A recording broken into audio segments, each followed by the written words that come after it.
can't hear us yet. Part of that is because we haven't said anything. Oh, okay, yeah. I think you got it. You were.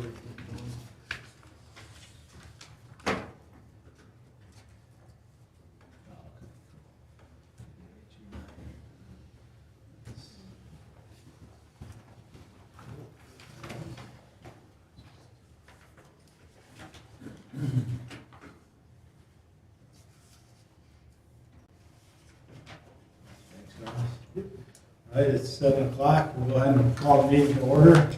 Please rise for the pledge of allegiance. Pledge allegiance to the flag of the United States of America and to the republic for which it stands, one nation, under God, indivisible, with liberty and justice for all. Go to call to the public. Does anyone here want to make any public comments at this time? Prior to us getting started with the agenda. I don't see anybody else again. All right. We'll go to approval of the agenda. Move to approve. Support. All right, motion to support to approve the agenda as presented. All in favor, please say aye. Aye. Opposed? So we'll move to approval of the minutes from September 14th, 2021. So I know it looks like Ross, you corrected on line 1. There was some different characters there, but you caught it when you put it in the packet. So let me know this.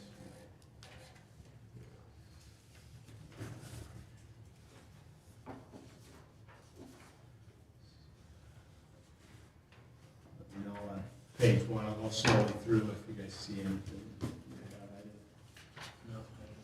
I ran a spell check. It was clean, just in case you guys feel anything is.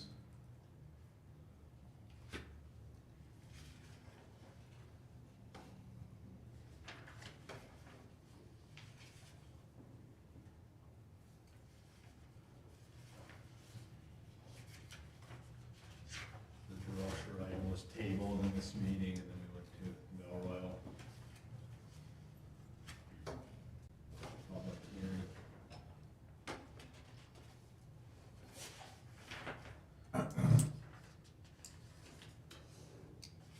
As far as I remember, it was kind of a while ago, but I'll move to approve. Verifying it's the same as what I read this week.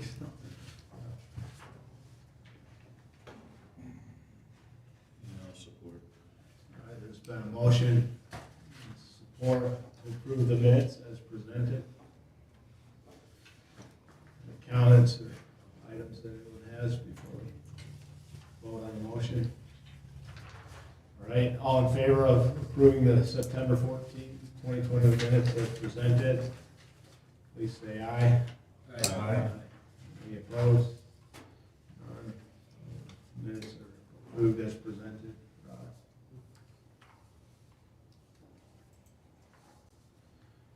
The next item on the agenda is old business, item number 1, Foster Storage Condominium Special Land Use. And we did receive a review from Carlisle Workman, so Zach, I don't know if you want to go in or do it, maybe it'd be good, and then have the applicant give us kind of an update. It's up to you what you'd rather. I serve at the pleasure of. Okay, what would you prefer? Well, I don't care, but you guys, we can, I guess the way I took what you guys, Zach, had prepared, we've got a lot of answers, I just answered off the back of the kind of the summary. So we certainly. Then probably it's easier to start with this so you can respond to that. Sure. Yeah, thanks. Appreciate it. All right, so to set the table, this is a request for a special land use and a combined preliminary and final site plan. It's for a mini warehouse facility, as your zoning ordinance calls it. This is a little bit different from a typical mini warehouse in that it will be condominiumized, which is a fancy way to say people will actually own the units instead of rent them. So there'll be an association and all those things. A total of 115 individual units between 770 square feet to 818 square feet in 7 buildings. And the Planning Commission makes a recommendation to the Township Board for final action. The property is at the southwest corner of Old US 23 and Fawcett, roughly 9.5 acres when you take out the right-of-way, and it has frontage on both Fawcett to the north and Old US 23 to the east there. It is, despite what the zoning map might say when you look online, it is within the PCI plan, Commercial Industrial District. It was amended a couple years ago, and it's also in the planned commercial industrial area in the future land use map. So that's good. Currently, the surrounding properties are in the FR farming residential districts, and they're either single-family houses, undeveloped woodlands, or agricultural fields. To the north and south, though, the area calls for also being in the PCI district. For the site itself, it has a regular slope, but because of the length of it, it's a rather large change in elevation from roughly 43 feet from one side to the other. There are hydric soils on the site, but there are no wetlands. There are no woodlands on the property. And you see the types of soils there. They're loams. Those tend to be pretty good for development because they'll absorb water without too much challenge. One thing that we bring up is potential for including a soil map on there. That may not be of great value because there's going to be significant grading, and so that may change what's actually there. For setbacks, there are a couple of things at play in this. One is for the general developmental standards for the PCI district, and there are specific standards for mini warehouse facilities. Do the quick rundown. The lot is bigger than what's required. Setbacks. Well, I'll do building coverage and building height. Both of those are good. Start with the easy ones. For setbacks, the rear and the side are good. A variance was granted previously for reduced side yard setback from the south of 50 feet in front of 100 feet. From Fawcett, variance was granted for 65-foot setback. The building's 64.9. The one thing that, and Mr. Nicholson can clarify for me here, my records indicate a variance was granted for 37-foot reduction for the required setback from Old US 23. So that would be 150 minus the 37, which would put the required setback at 113 feet. The site plan as it exists today has some structures within that reduced setback, including the accessory building on the eastern corner of the northern building, and some parking and some access lanes. The zoning ordinance allows driveways essentially to be within there, but maneuvering lanes, parking lanes have to be outside that, so he's frantically looking that up now to confirm what that is. Yep, I've got the variance right here just to verify the numbers. I thought some districts allow different things in that setback. There's a footnote in the schedule of regulations that is specific to a number of intersections, this being one of those intersections where it requires an increased setback beyond what the district calls for. So as far as the variances that were granted back in 2021, we have a 37-foot front yard, or off of Old 23, which would be a front yard, a 35-foot variance off of Fawcett, 50-foot south side variance, and it looks like that's it, those 3 variances. So. I think that, let me just add here, because I think it's appropriate. There was a miscalculation from our engineering, okay? We had proposed putting a building there to give us more of a utilities building that we could put everything into. And I talked with our engineers this morning, and they didn't calculate the variance right, okay, on that building. So if we did remove that building, it would fall back in line with where the variance was set originally, because we were picking up that corner of the one building down at the west or the east side, which gave us the line that was approved at the time. So I just don't want to go. Sorry, guys. There was an error. Now we'll have to try to address that, that building, moving that out or something.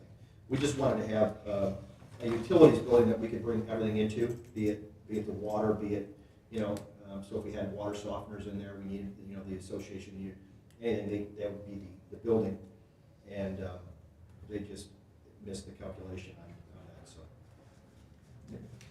I guess the question would be, that being said, there's probably two approaches to this, right? And that would be, go back and try to get another, variance to this building, or if we would have to remove it, I guess. Yeah, and that's something, possible options, I'm sure will come up in discussion here. Okay. But wanted to let folks know that there are dimensional standards with the site plan as it exists here.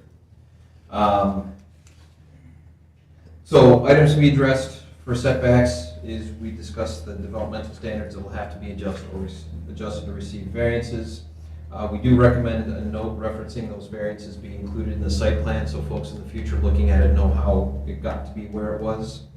And then the setback dimension from the access lane to the road right of way, because in the footnotes it does say that has to meet the setbacks. For access and circulation, it'll be access from a single driveway from the north, from Fawcett Road. It will have a controlled gate there. A couple things that we bring up is the fire inspectors usually like to make sure that they can get in there in case the building's on fire without having to ram it with their fire truck, so they're likely going to want a Knox box or some other access ability on there. So we recommend a consultation with the fire inspector, including whatever notes they come out to on the plan. Driveway will have to be approved by Livingston County Road Commission. I do believe that there's very adequate room for maneuvering of fire apparatus on there, but it's good practice to just show a turning radius so you can eyeball it and make sure. And that's what we've got for access and circulation. For off-street parking and loading, there are a couple of spaces shown now to the east of the northeastern building there. The bulk of the parking will be in front of the individual units, and I'll touch on that a little bit more when we get to the mini warehouse standards because it has some specific language in there. It will be served by municipal water and sewer. Where those lines are going to be located is shown on the plan. It will be also serviced by a buried electrical supply. The interior distribution lines for electrical are not shown, and we recommend that be included to make sure folks in the future know where not to dig. Stormwater will be managed on site through the detention basin in the bottom. Some various approvals, water and sanitary from the agency. Stormwater from Township Engineer and Livingston County Drain Commissioner. And there is not a dumpster shown on here, so our understanding is the intent is that the folks, you bring it in, you bring it out. That's something that should be clarified. Otherwise, dumpster could affect how things are located, how the site flows. For landscaping and screening, there are a lot of trees, I know, because I counted every single one with my colored pens. Internal and primarily along the outside. It appears to be consistent with the zoning ordinance standards. There is not an irrigation system. We bring that up because if there's a lot of landscaping, it can require a lot of watering, especially when it's young and especially when it's in loamy soils that don't hold the water so much. The other thing we bring up is even with the landscaping proposal along US 23, there's a rather large change in elevation between the bottom of the buildings and old US 23, which may affect how the landscaping does the screening. So for your discussion against a special land use, whether or not you deem additional landscaping would be necessary. There is a photometric plan that shows location of 26 lights. As far as the intensity of the light at the property lines and underneath the structures, it's consistent with the zoning ordinance. There are no specifications for the lights, so one of the things in your zoning ordinance says we want to have full cutoff so that light is pointing down and not blasting out. Because there are no spec sheets there, we can't offer opinion as to whether or not it's consistent with that. And one thing we do bring up, because these are intended to be wall mounted, is if they're on a very bright surface, that will tend to increase glare. It may not be bright, but it has the impact of an old person driving at night where everything is just kind of big and blurry. So a couple things for lighting is specifications for the light fixtures added, and details of where they will go on the facade of the building. Outdoor advertising and sign, there is a proposed monument sign to the west of the driveway. The site plan does not show the clear vision zones. That's something that should be on there so we can confirm that it's outside of that. For mini warehouse standards, there are specific standards in your zoning ordinance for them. It meets the lot area. All the storage will be enclosed. It's on the use statement. We would also recommend that that be included on the site plan. For screening, there are 3 options available for mini warehouse facilities: masonry walls, chain link fence, or landscaping. This site will be surrounded by an aluminum picket fence, which is essentially functions as a chain link fence, except it's more difficult to climb, and landscaping. So one of your decision criteria is the proposed landscaping consistent with what's required here. Your zoning ordinance doesn't allow open bays to face streets unless it's adequately screened. The eastern building does have bays facing Old US 23. There is screening, so again, the question to you is whether or not the proposed screening is adequate for that. The exterior appearance is a bit tricky. The standard is, it shall be of finished quality and design compatible with the designs of structures on surrounding property. So as mentioned earlier, the surrounding properties are primarily used for residential purposes currently, or agricultural or undeveloped woodlands. The closest commercial building is Suburban Propane on the other side of Fawcett and downways.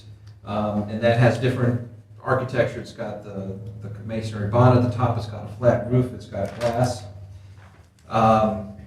So it's really difficult to draw good comparisons there. It is a sharp finish with metal cladding on the sides and standing seam on the roof.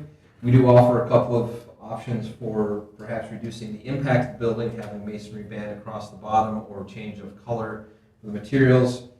Not required, just it's a bit difficult to compare architecture in this building with others that don't really exist. And then your zoning ordinance allows a resident manager on the site.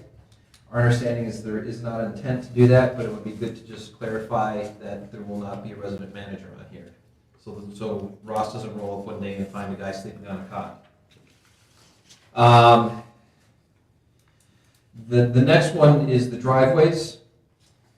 So all these driveways, our understanding is, are intended to allow for two-way traffic, which would allow 2 12-foot travel lanes and 13-foot parking lanes on either side. Your ordinance wants it to be a bit delineated, so there should be paint, just so folks know where not to park the RV or boat off of when they're loading and unloading, so that folks can get through, and indicate where any fire lanes might be with signs on there. I'm not sure if they're going to want any because it's pretty wide throughout, but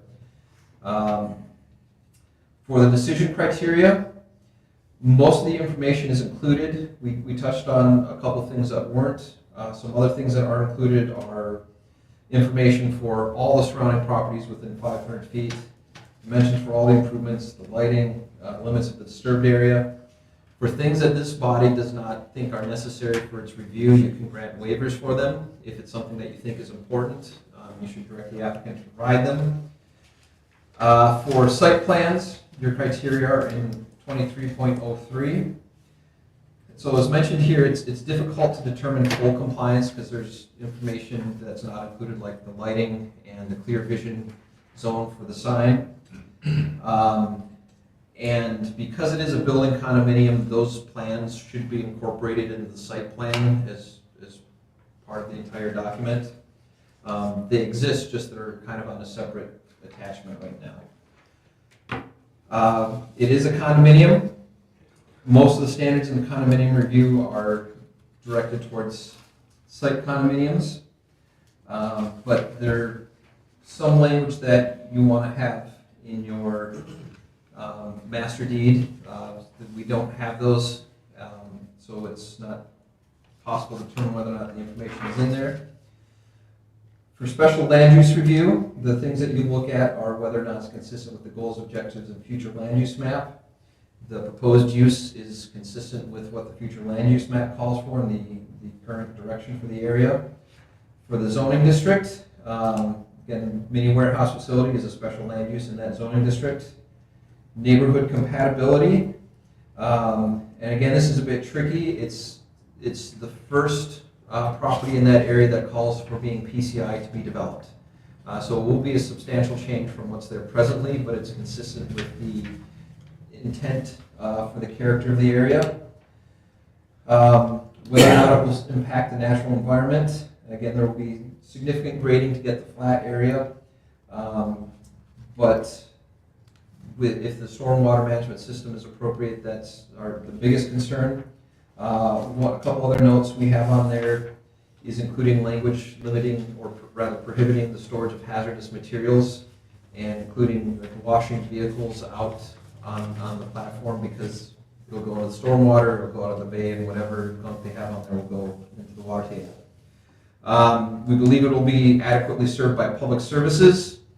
Don't see any challenge for police, fire protection, drainage, water, or sewer facilities, or the schools. Don't see any significant impact for traffic, and it's not identified that it would limit future development of properties in the surrounding area. And if appropriate conditions are imposed, it's likely to not have a negative impact on the health, safety, and welfare. So we have a couple of decision determinations. I'll probably get into that more when you guys get to your discussion, so it'll be a bit fresh. This body, again, makes recommendation to the township board. There are a couple of things that are missing tonight, and there are a couple of paths that you can go on. You can approve it conditionally and have staff or someone else check to make sure other information is done. You could split preliminary and final and do preliminary now and final later. You could postpone it if the applicant so desires so that whatever missing details you want and need get included on a revised plan. I think those are the options. I think we still need a public hearing for this one, so Okay. conditional approval may not be wise until after that. So right now it would be probably best to give direction. Yeah. Thanks, Ross. Whenever we're ready for it, so. Assuming that they give you all of the information now, you come back with it, it may be possible to schedule it for the next meeting, but we'll need the condo documents and some additional information, so everyone can see the full picture. Thanks, Ross. So then, let me revive my final thing then. You should provide guidance to the applicant so that you will be satisfied with the materials you get for a public hearing. Yeah, I know we did have one that was on the concept at that time, I think. Is that a public hearing? We reviewed it once or twice prior. Oh, no, it wasn't part of the public hearing, that's It was right. on Yeah. agendas where there were other public Yeah. hearings, but we weren't quite at that point without having the necessary information. This is the first meeting that we're actually reviewing a fairly complete site plan. Yeah.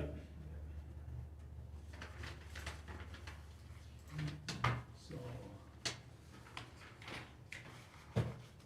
Is that a question? Unless you guys got something right now? I do have some comments, but Yeah. where are we at? Some thoughts, with, you know, to give direction to. Yeah. When we first started talking about this, I think one of the first on your list was like the setbacks and all that, and you recognize that there's like a building in it, but what about, that parking, is that allowed within the, so is the old US 23 setback, is that considered a front yard setback? All road frontages. So, Yeah. so that one, we can have parking in that setback, correct? Well, let me get that section here. It's Article 24. I see 20.02 footnote I, For purposes of this section, access, I know it says that the front yard setback area may not be used for off-street parking except in PCS B1, B2, ES business district, where any portion of front yard may be used for parking.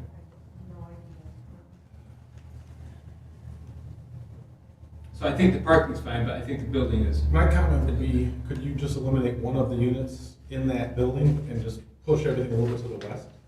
Yeah, I mean, that's what we would really, right now, based off of that, we would have to do that. We would have, I mean, listen, at the end of the day, financially, every time you remove buildings, it impacts your, how Your pro forma, return on yeah. investment is, right? So, but that's what we would have to do if this is not approved. We would have to then take one of the buildings and make that we didn't want to use all that space. So that's 900 square feet, where 20 by 45 is the size. So we didn't really want to use that much space for utility room. And so that's the only challenge. But we could, and we may have to. It's just, this was kind of late.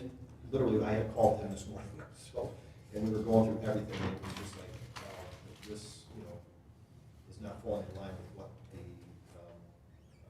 original plan was. Is there a reason it's located where it is, that building? Is there? Well, yeah, I mean, for us, Service coming coming off, in. service coming off the electric line right there, coming in, it just, and tie into the sewer, if you've got any clean outs, things like that, it's all right there. And we just used, and the parking was, if we're running internet there, Wi-Fi, it would be housed in there, and then so you'd have a cable company be able to pull into that parking space and go in and do some repairs, or drop off salt, right? So Yeah. a service could come in and drop off salt and fill up the, softeners. So- Yeah, but to move it back, or to remove one of the units, you're basically going from 114, I saw in the notes, to 113, so it's less than 1% reduction in your square footage. I get your point. Yeah. Well taken, but I think I would feel better with that. And my other comment is on the compatibility with a surrounding property. I mean, there's especially on the back of this, but it's gonna face Fawcett Road, the back is gonna be solid white metal. I just think that's a lot of white metal. I'd like to see a band like you see in a lot of industrial buildings, usually 4 feet up or some portion up. Well, part of the goal is, right now, the design is to put windows along the back, so that the upper portions, you'd have windows in the garage doors in the upper section, higher up, by 2/3 of the way up, and then also in the back wall to allow more natural light to kind of come through on some of those other units that, so that was some of the, we're going through right now the design for the buildings and stuff like that, so that's, but Steve, to your point, the challenge with these a little bit is these are engineered buildings, right? When you start bringing in a facade that's down below and you try to put this on all these buildings, Not all, just the one that faces, the two that face Fawcett. And I then- think that we have to probably then put them on most of them to keep consistency. Then we're going to be fighting to have a look that's consistent if you don't put some type of design around the bottom. Some of the things you can try to do is you can try to put a lower band, a different color, as Zach had said, kind of come up 3 feet, 4 feet, a different color that breaks up the look of it. That gets a little bit hard because, again, those are pre-engineered walls that the steel comes in, and so those would have to be actually painted lower, and so we can look at different things, Steve. I mean, I think that's, it's. How, there's a barn that just got built, kitty corner, well, it's not really kitty corner, it's across 23, but at Runyon Lake and Fawcett. Right. It's some residential property, and it's huge. But in my head, when I saw these pictures, and this barn's getting built, that's what I pictured. But I don't know if you've driven by there, is that similar to what, in the picture here, it's a picture, but I'm just saying, is it gonna It's be very black similar. and white? Yeah, it's very similar to what you're seeing here. It's going to be what we would consider kind of a modern farmhouse type of look, right? That more of a modern look. But, I've asked the architect to put in some piping, to put some, it's not just white space. So your doors are black, your piping around and the roof will be black. So we're allowing it to pop a little bit so it's not so stark. That's what we're trying to accomplish doing here. we talk about lighting. Some of the lighting that we'll propose is kind of a black lighting that will kind of arch over the doors, probably the small doors and things, that will give, again, that aesthetic look that will that'll help break up some of that, Steve, as you say, it's kind of all white, right? It will be, when you put it all together, you will see a lot of color, black in there too. On the front, but on the back. Well, you're gonna see a lot of landscape back there too. So on that back side, you're gonna have a lot of that broken up by landscaping that will be in I there. didn't see a lot of landscaping, that looks good. Yeah, that'll be in there. And you know, the landscaping you see today, give it 3 to 5 years, will be real full. I mean, it will fill in and you really won't really probably see as much with that building. How tall is that retaining wall? Down in front, Yeah. I think it's right now around 7 feet, 6 to 7 feet. The problem that you have too, you know, Zach kind of made a comment about, you know, maybe even because of that elevation change that you have there, it's really very difficult to get anything that's going to be, you know, we're putting in that, you know, the trees and the landscaping and stuff, but you can't get something that's tall, you know, to kind of create that cover. Our fencing is going to be a vertical slat fence, not a cheap, you call it? Zach? Chain link? Chain link. It'll be Aluminum picket. yeah, it'll be a vertical slatted black fencing, so it'll look really nice. I have a question, and it's kind of along the lines of Steve's question about the, you know, maintaining the setbacks that were approved. And I believe your driveway is fixed, right? Is the location or? That location is fixed. That was really from Yeah. Livingston County. Yeah, Livingston County okay. set that distance from the actual center point of the four-way stop back to So that. then, is And there that's already anything approved. that prohibits the moving one unit from building B to building A? Well, I don't know that. That's a good question. We would have to kind No, of. you know, I mean, as Yeah. far as because then you maintain the setback off of Old 23 and off of Fawcett, you Yeah. don't change any of those, but you. Yeah. Just a Great function number of Show me what you So on here, I can.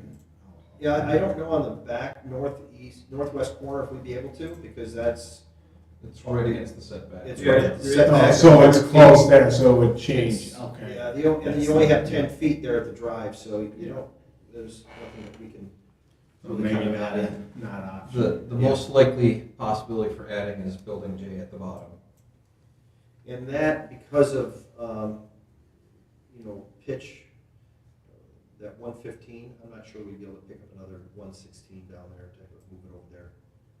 Because it really starts to slope in that back corner down there, that lower corner is really where it slopes.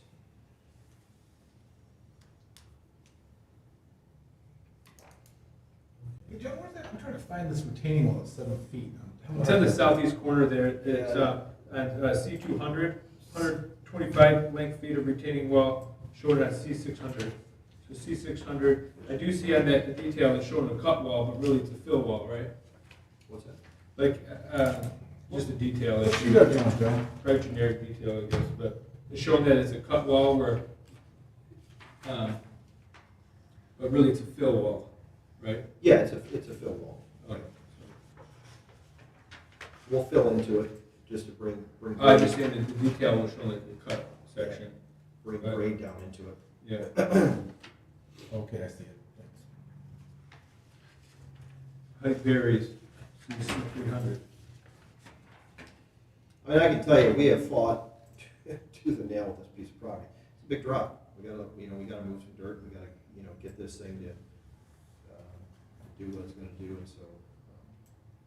Did your engineer, I'm assuming, because we talked about the amount of runoff, and initially at the last meeting, I remember we talked about the detention basin Right. volume. Right. That has been built, I mean, just for your benefit, to the drainage commission specs. They certainly ran all the calculations and everything. I believe there's still, Ross, is there still an engineering work that has to happen Yeah. from your side? So, I mean, the engineering still has to have that final approval on that. But all the calculations are in the prints, So we've done all the runoff calculations and they're in the prints. So as of right now, from our position, we feel comfortable and confident that the runoff is addressed. He's a good engineer. He, Rudy's good engineer. yeah, he specializes in these types of buildings, so if he reviewed the county standards, I'm sure it meets it, but we can have our engineer look at it, right? Yeah, PC and or township board can require that.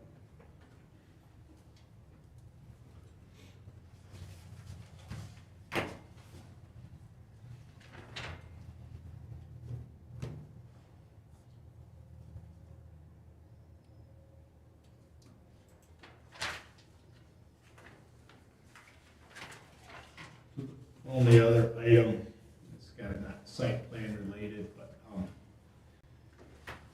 I know this will be automatic entrance, but do you have stipulations in, I don't know what you're gonna have, bylaws or deeds or that people who own these cannot stay there overnight? Oh, yeah, I mean, that's gonna be, and again, we've gotta get all that, we've pretty much finished all the bylaws and everything like that, so that takes a little bit of effort, energy to kind of go through and make sure everything, but yeah, that's certainly one of the, the bylaws, that this is not a, stay in place, right? This is storage only, this is, for vehicles to be stored or whatever else needs to be stored. Just wanna make sure that's part of it, clearly. Yeah. Sure.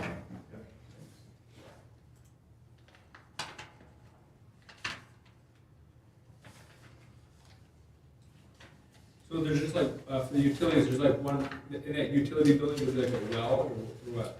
No, it'll be like water softener, it would be, cable coming in, any other, tools or anything that the association needs for whatever they need, it's really kind of a small area. That's, it's not much space that's necessary for that, but we felt like we needed to have some type of, place.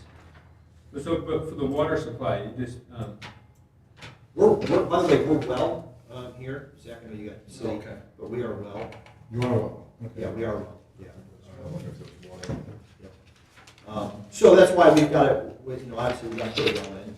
Okay. The goal would be, again, somewhere very near there, so we can bring that in. That's where we'll, right from there, we'll soften and go out into the, into all the units.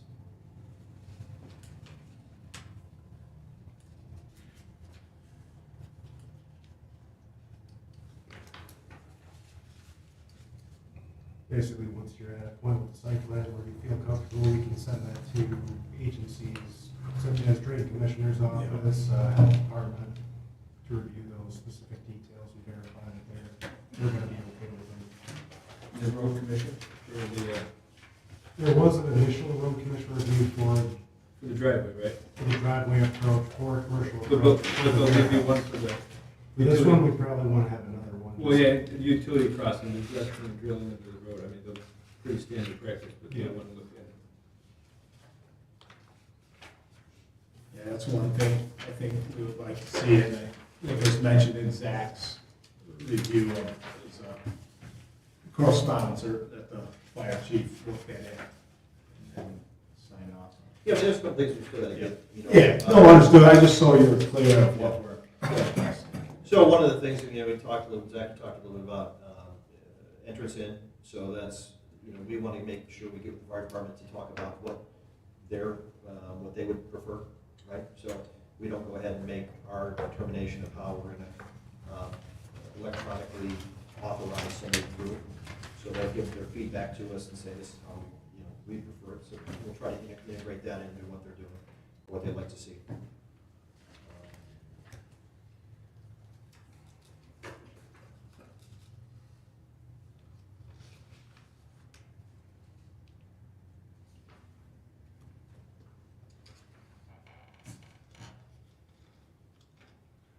Be contracting out the services for lawn mowing, snow removal. Oh, yeah, that would be, that's up to the association. So, for us, in the beginning, until, I wanna say it's 80% full, 80% sold, it stays in our possession, the association. That's what I was assuming. Right, so we will make that determination of firing that all in and be done.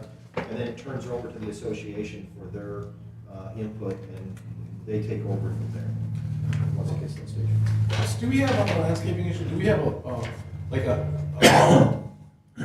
or something in the ordinance that says that everything that's planted must be viable, and if it dies, it must be replaced?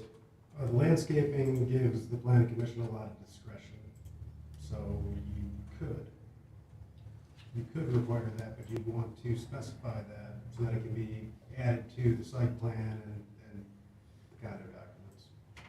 Well, I think that should be in there for sure. Yeah, because we put a lot of plants out here, and I mean, I've seen some areas where people plant a bunch of plants and half of them die out, and next year they're just gone, and they never replant them. Because they meant the site plan, and then that was the end The of it. landscaping and screening in general, you guys have a lot of discretion on. Yeah, So that's that's something. My only challenge, if I can make a statement, would be is that, that maybe there's a proposed time around that. I mean, I don't know if you can, you put, how many years, right? If something dies in 5 years, you gotta replace it. I mean, I don't know. Generally, that's 3 to I mean, 5. 3, I mean, I guess that's a bigger question, right? I mean, I see where you're going with that, but, I mean, in 6 years, I don't wanna be looking at a bunch of dead trees and shrubs and bushes. At that point, I would say, no, we need to be able to go in there and whether you're gonna re-landscape or not, I mean, it just can't look like. well, I think the only statement I would make, I hear what you're saying, Chad, the only statement I would make is, at that time, it's not any longer our responsibility, Right. it's the association's responsibility, and I think at that point in time, I'm a resident here, that would mean that the planning commission gets to walk up to anybody's house and say, that's dead, you need to pull it out, and you need to plant a new one. No. I kind of wonder, to what degree do you take it, right, to say, and that's what I'm saying is, yeah, I mean, I think that keeping it looking, the way it's supposed to look for a period of time, but at the association, that's their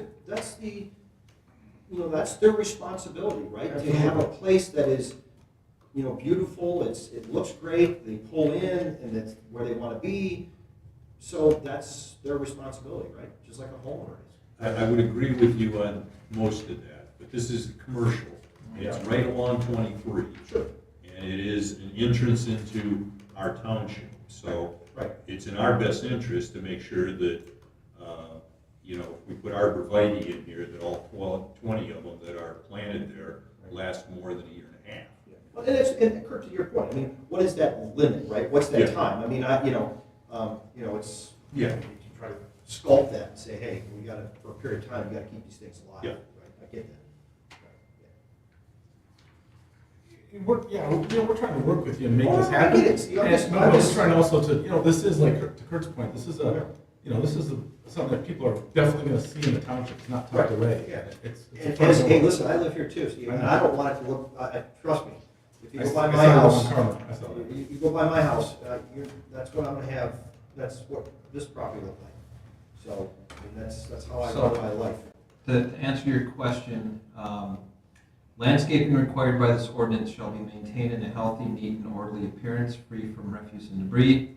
All unhealthy and dead plant material shall be replaced immediately upon notice from the zoning administrator. If the season is not appropriate for planting, the plant material shall be replaced at the beginning of the next planting season. Trees, shrubs, and other plantings in lawn areas shall be watered regularly throughout the growing season. All constructed or manufactured landscape elements such as, but not limited to, benches, retaining walls, edging, and so forth, shall be maintained in a good condition and neat appearance. Rotted, deteriorated, or damaged landscape elements shall be repaired, replaced, or removed. So as I read that, it's in perpetuity unless the site plan is amended. That is in the ordinance? Yep. So we are, Is that PCI, an ordinance, or is that what, That's all landscaping. for homes, or? No, if you get a site plan. Okay, if you have site plans? Yes. Site plan review uses like special. What's that? Special land. Special land, uses, okay, cool, Or other uses that require site plan review. sure, okay.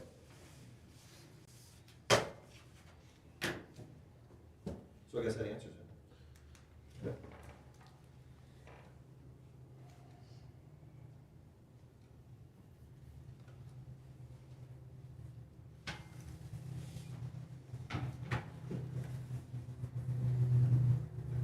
So we're just gonna make recommendations today and. Well, yeah, like, that's how Zach mentioned, we potentially could split it and do preliminary only. Although Or if we just- still have to do a public hearing, Yeah. it'd be best to say, here are the things we need, revise this, and then have it back for the If you're gonna public come hearing. back anyways. Yeah. Yep. I mean, I can go through, guys, if you want on the back. One of the things that we did is just looked at the, you know, the potential conditions, and I have notes, and I can just kind of fill it in so that you'll understand what we're doing. 'Cause there are things that we agree, yeah, for sure, that, so. So just, you know, this is on the back page 15. We felt this was an area that we could address, at least with everybody, so. Soil map added to the site plan, that's been added already, so that site, the newest site plan has that in there. The site plan revised to remove improvements of required front yard setback. Again, based off of your comments, we'll readdress that. Maybe I'm wrong on that PCS, because I was thinking this is PCS. This is PCI. Different PCS Yeah. versus PCI, so maybe that parking's not allowed, Yeah, okay. but, Yeah, and again, you know, I think based off the feedback, I don't want this to go a lot longer, so I'm trying to work to get it, you know, this is more of an error on our part than anything, so. So you're leaning toward removing the 1 unit though? Yes. Okay. Yeah, that's what we'll look to do. But We'll then- have to just address it someplace else or somehow differently. and then, but then also revise the line with the setback to 137. Yes, yeah, we'll revise that to reflect that. Was it 137? 113. 113. 37 off, okay. 37 off, 113, right? Yeah, so we'll go ahead and change that to show that. I mean, currently, right now, the variance on the Fawcett Road is 49.9. Where 65 feet was the variance, so. Setback from the eastern lot line of the fence will be added to the next submittals, so we'll add that in. Driveway approval for Livingston County. We have those approvals, obviously, for the current drive-in and what was originally proposed on the prior building that I was planning on building there. Nothing is changing there. I don't foresee anything, because that's legally how Livingston County wanted this drive to be put in there, based off of their calculations for the drive. If we need to do anything there, please let us know. If you feel that we need to get some more feedback from Livingston County on this, then just let us know. Just Well, I think they'll need to look at the revised site plan. the whole site plan, because, Yeah. including the utility crossing. Right, yep. But the driveway approval was for the prior development, right? Yeah, then I ended So up the getting, traffic then I ended up getting a change- temporary drive-in, and after, you know, I got that approval, and everything that they stated was, no, this is where your drive's gonna be. We've already calculated the traffic, we've calculated the, you know, the pin position in the center of the four-way stop, this is where that drive will go. It's okay. So, And they made you call. I think it doesn't matter what we put in there, that's where the drive, that's where it was gonna go. And the county was one who directed all the removal of those trees, right?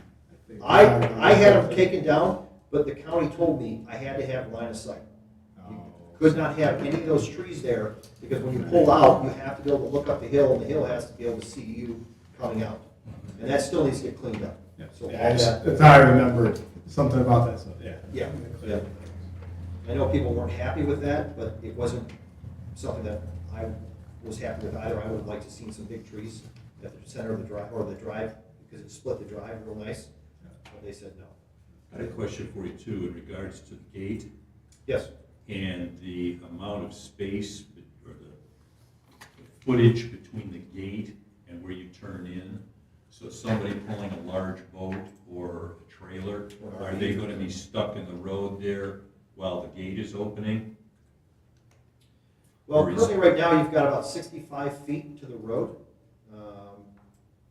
So, we can certainly address that. It's pretty big. It's, And that's only to the, there's more than that to the road. That's like to the, Oh, to the To the apron, to the yeah, apron, the right, road's here. Yeah. Okay, I just wanna make sure there's enough space so that Good point. people Good- pull very them good off point. are far enough out so that they're not sticking out in the Oh, yeah. road. yeah, absolutely. Okay, the 6-7 kind of circulation review, turning radius for fire apparatus, that'll be added to the site plan? Yeah, I don't know why I did it twice. What's that? I don't know why I put turning Oh, radius that's on it okay. twice, it must have been real intense. So that's being added right now. Number 9, security gate details. As discussed, we'll be speaking with the fire department to get their direction on, what's the best approach for them for gaining access, and we'll work around that. And then we would add that into the site plan as well. Loading, unloading spaces, access lanes, clearly marked. We prefer, we're not loading or unloading in these conditions. We would prefer not to go through and stripe the whole facility with parking places right in front of everybody's doors. We don't feel it's necessary, and we're gonna create a lot of confusion. It's just a massive amount of striping everywhere through this whole facility. But, and to clarify, it need not be, here are the individual spaces, but here's the line that demarcates the edge of circulation versus where you can park. Really, as the association goes, people aren't supposed to be necessarily parking outside of their facilities. Now, I'll be honest with you, that you're probably not going to have everyone adhering to that. It's just, it'll be kind of life as it is internally in the fence line. It's up to you guys if you want to see that, and we need to put that in, we can put that in. I'm just not sure that that's going to hold very long after it wears out. People are just going to pull up to their, it's like pulling into their driveway. Right? They're going to pull up to their unit and go into their unit or pull up, get their stuff and leave. That's just my thoughts on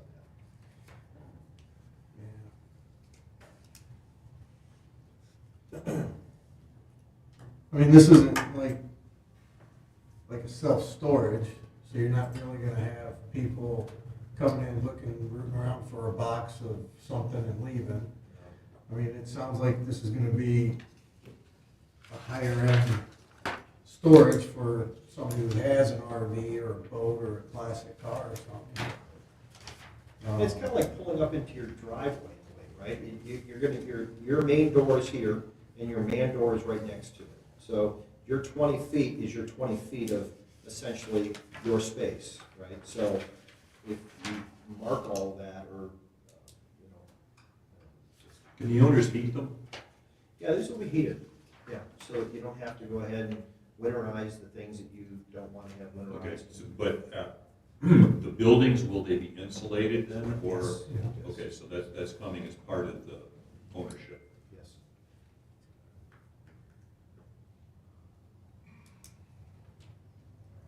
So I guess again on that, loading and unloading spaces, access lanes, clearly marked. I guess I'll just leave it up to you guys to kind of give. Yeah. Yeah, I got a question for Zach on that.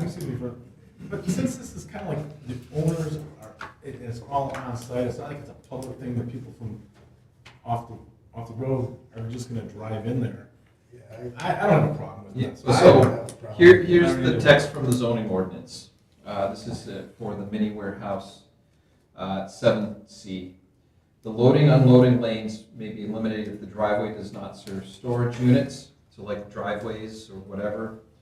Signs and painted lines shall be used to indicate loading, unloading areas and traffic direction throughout the site. I don't think that's necessary. I don't think it's necessary either, because again, it's not a 10 by 10 storage unit. You're gonna have, and it sounds like you're purchasing these, is that correct? Yeah, it's kind of like it's a building inside of itself, it's its own. The challenge is there's not a waiver provision in the specific standards. But, yes, but so this compared for mini storage, is this the exact situation? I'm gonna say no, because you're not gonna have a turnover, like Steve's. I just not think gonna like rent a one and then storage a unit, month later, I go pay $100, now I got my unit right now, and I don't care about anyone else in there.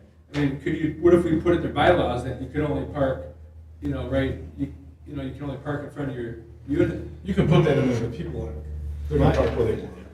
Yeah, Even if it's striped, they're gonna park where they Well, want. but the individual, this is typically how these individuals are gonna pull up to their site, right? Because they recognize that if the other neighbor comes in, and they're parked in there, it's not gonna make for good neighbors. Yeah. Right? And so that's really how they address these things. Now, in short period of time, maybe they've got a fifth wheel, they wanna pull it out, right? So they kinda pull it out halfway, but they gotta go back in, they gotta get a couple things. Well, that's just being neighborly, that's just people just accepting, hey, I'll wait for you to get through and get done, right? Or I'll go around the other way, I can come back in the other way around this, right? And that's just, the frequency of use here is really not that high either. So, you know, a person maybe comes in, sometimes they may only come in once every 2-3 months. They park, they may be in Florida for 4 months, and they come home, finally they bring their RV back, right? I mean, it's boating season's over with, they put their boats away, they put everything away in the wintertime, they may never show up there for 4 or 5 months. Well, so is there a variance or something then that can, I mean, That would be the avenue, or do a text amendment. Now, challenge with the variance is you have to show practical difficulty that prevents you from using the property in a reasonable manner, not just that you think the standard is dumb. well, no, I don't think the standard is dumb, but Just a- this isn't a typical self-storage where I own or I rent a unit Yeah, for 3 it's- months and then somebody else and then somebody else and somebody else. But to frame, as I read this, the intent is to make sure that there's clear circulation lanes, so that the paths for the fire trucks and the first responders and the people getting past there is still available. So what I think could be a good avenue is to, obviously we're gonna review this again, and I would ask when you go to the fire inspector, fire chief, whoever it is, to ask about that. Because I think if it's something that they feel is necessary, right, and maybe they have experience with it, I don't know, further north where there is some similar ones, obviously it's not the same, it's not this type of a facility, I get that. Maybe they say, oh, we don't feel it's necessary, maybe they do, I don't know.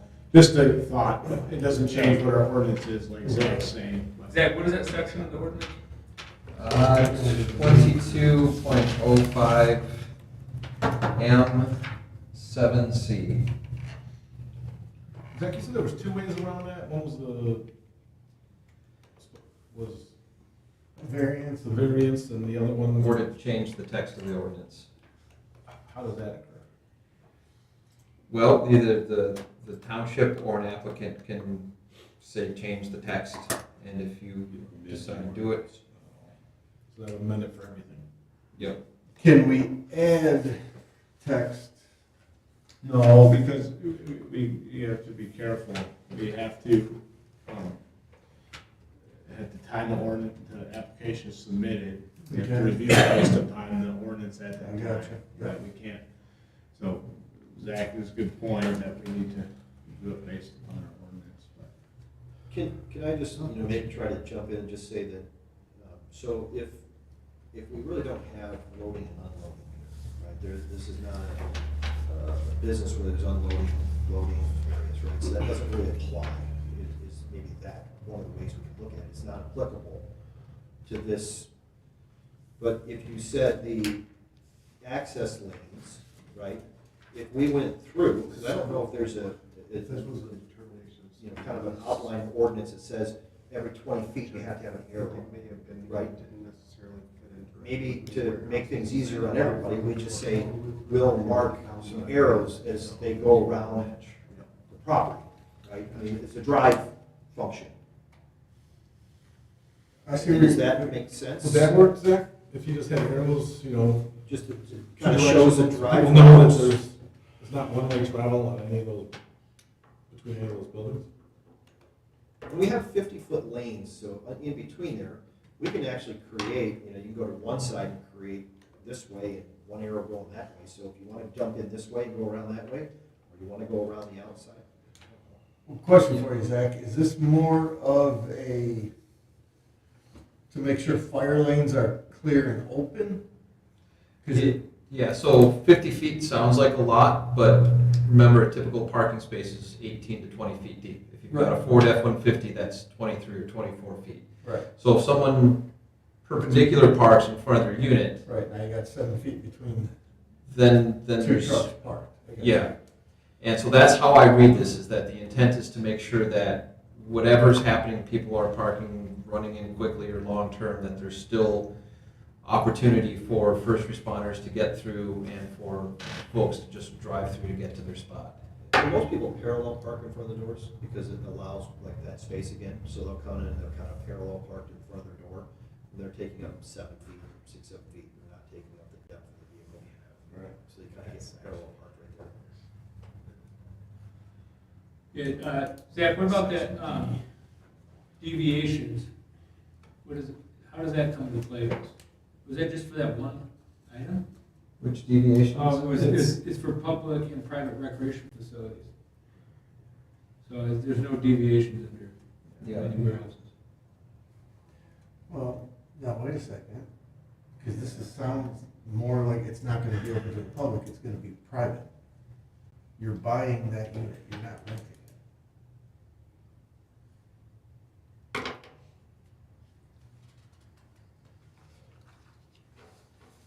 Yeah, either way, I think, you know, we can, Swimming pool or place to start would be to see what the fire inspector says, and then we can go from there in our next meeting. I'll have to bring back with updates. Okay. I think it would be good to give us time to read this right fully and for us.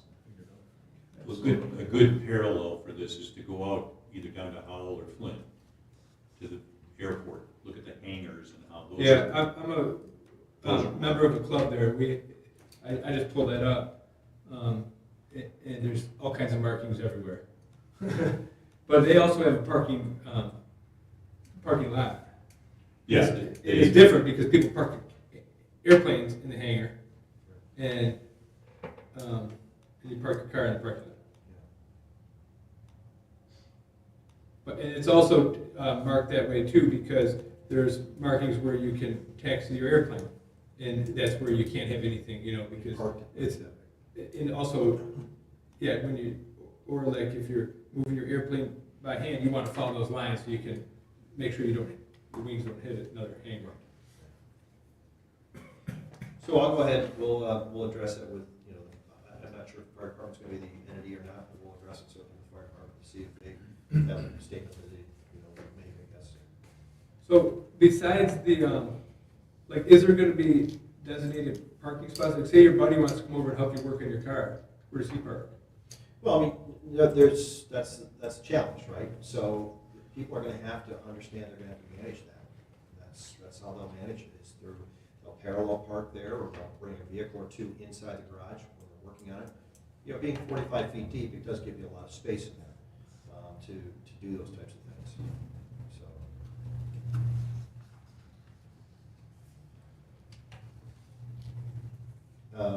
Is there gonna be anything to discourage people from parking on the grass on the? There really won't be any grass. I mean, they won't, I mean, they would, at the drive-in, the entrance in, No, I'm talking about on the, say, the, they're gonna west, be, it's gonna be west all side. fenced off. It'll literally be all fenced off. The fences are connecting the buildings.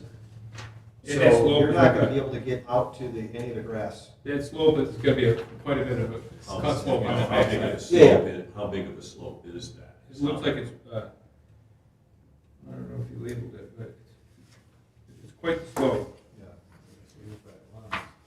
It's just that, Where you know, there's so in the slope, back, you so in the park back your car. line, you see how you go like from that building, J right there, and C at 103 to, and there's 19. That's a fence that connects that. So that is the security side, that's the fence that, so everything's blocked in. You're not gonna have access to get out into any other area. The only area that you'd be able to potentially would be is the drive-in, along the drive there. You know, that you would, but, you know, there will be not a lot of space to, you're not gonna. Right. I was looking at the. It's hard to see there.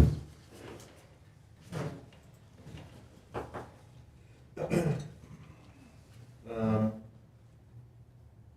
So water and sanitary sewer approval by the township engineer, we still have to get that approval, so that's still to be processed and through. Yeah, if they're comfortable with the number of units, then you can request that, you know, I can go ahead and communicate to the engineer to give his review on that and drain commissioner or whatever necessary at this stage.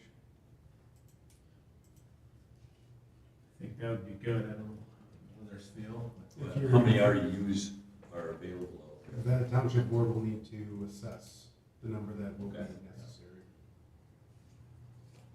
That's kind of the sewer use and rate ordinance.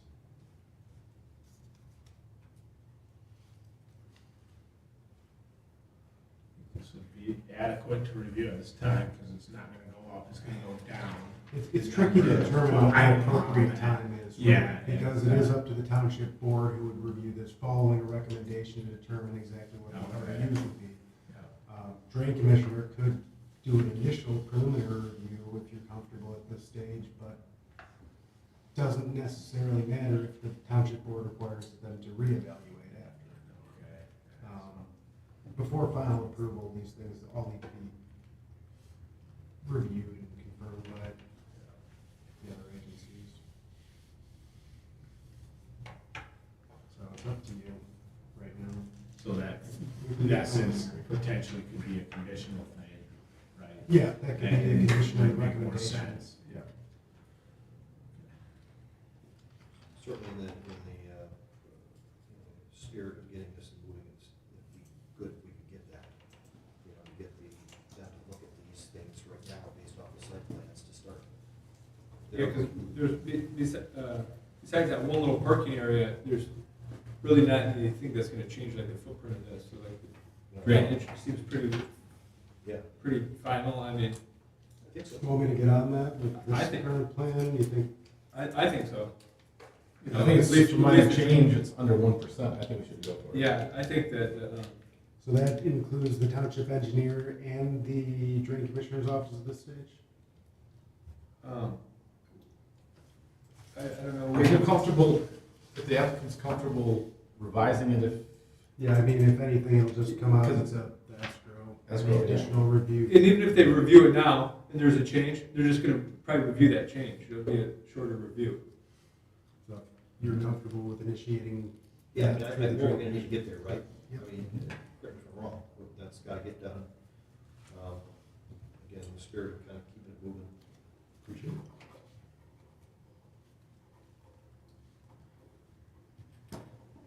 And then does that flow over to the, on the electrical side as well? I mean, is there anybody in the township side that reviews on the electrical? The engineer can look at The that. engineer will do both, Yeah. all of that? Yeah. Okay, all right. So do we want to go based on this plan that we're reviewing tonight, or the revised plan that you said is in the works? with No, the I would think that, I revisions? mean, again, you know, we're gonna add these little items in here, I think, that will address, as I've seen it, just more notations, small notations, that it seems to be what's needed, to reflect, you know, the comments that Zach has kind of made, that's just what I see. 13, refuse management, we're not gonna have any dumpsters there, we're not doing that. Every individual is responsible for the trash removal of their facility, out to take it home, whatever they're gonna do. This is not gonna be bringing in dumpsters and having, you know, whomever come through there and pick up trash. We're not doing that. So, no trash cans, no trash service, that's if you've made the trash, you take it home. This is not a place for that, so. So will that be in your HOA then? Yeah, I mean, that'll be in bylaws, that the garbage, trash is not picked up, it's not left there, it's to be taken back with you after each use or whatever it might be. Zach, does that need to be delineated on the site plan? There, it could be just added as a note. Okay. That's probably a good idea to add. That's how it is with the golf tees that they're for. Yeah, it's same, well, they've got a dumpster out there. the golf tees. Really? Yeah, it's right by the pumps. There is? Uh-huh. Yeah. Yeah, it's on the Again, margin, it's- right by the I pumps. think Ross on stormwater management Oh, yeah. system, that's the same thing, right? The engineers will review that stormwater. Yep, if you're comfortable with everything that's been proposed, I can Yep. shoot that over to them as well. They're gonna be responsible for both stormwater and sewer capacity. Right, okay. So irrigation systems, we'll add that into the plan. You know, I think based off of the comments, that, you know, keeping everything alive, everything, you know, in the state that it's supposed to be in, we'll have to add irrigation and we'll water that surrounding area. You know, there will be areas though that, you know, down below in the water runoff and all those areas, that's really gonna be, you know, somewhat, you know, we would call, that's not wetlands, but it's certainly areas that you're just not gonna grow anything in there. It's just not gonna be available to grow. So there'll be kind of a cut line, and there'll be another cut line that you'll see. If you ever go to the property, you can see it already happen. It's, you know, it's, nothing really is growing in that area there. As that's kind of a watershed for the whole property right now. So we just won't have anything that's gonna be growing down in there. There's reeds, so there's, not cattails, but there's, I don't know, what they call it. There's no trees or shrubs in there, so that's Yeah. kind of, it's what expected when you put irrigation down in there. Yeah, you're right. Yeah, we won't have it down there, right, so. Specifications of light fixtures, we've added that, we'll get that over to you on the revised update, so that lighting. Typical fixture location and details, building plans are being finalized right now, that will have lighting details on the building plans, so we'll be able to submit those when the building plans are completed. Hopefully within 30 to 45 days, we'll have those and submit those for you guys on the building. And by the way, you guys, are you seeing those building plans as well? The actual engineered drawings of the building? No, I'm saying, will you be reviewing those as well? Yes. Okay, so those will be submitted, you know, hopefully within 30 days. You know, we want to see the engineering plans of the building. I mean, those right there are the conceptual beginning drawings, so we'll have much greater detail that you'll see coming up. Because they came back in and wanted to change, you know, the walls. Clear vision zones will be added to the new drawings. Signs shall be relocated if necessary, we'll have that added. Outdoor storage prohibited, should be added to the site plan, we'll have that added. Site plan shall include notes and signage or paint and delineation of travel lanes. Loading lanes will be added on that as well. Building plan shall be incorporated into the site plan, will be completed, and those will be added. Condominium plan for utility easement approvals by the township engineer. Again, is that part of what you'll turn in for there? Yeah, I mean, that's why I wanted to yes. clarify if you wanted me to submit it as is or wait until you get some of these things tightened up. Because, I mean, to John's point, sending it right now, I guess, won't hurt too much. I mean, at least they'll have the big picture view and specific details. They can just revise their initial review on it. So, up to you how you want to proceed with that.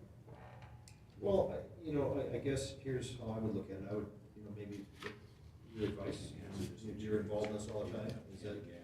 Does that make sense to do it this way and approach it like that? Yeah, I mean, it'll work either way, but there's a lot of variables which I can't predict.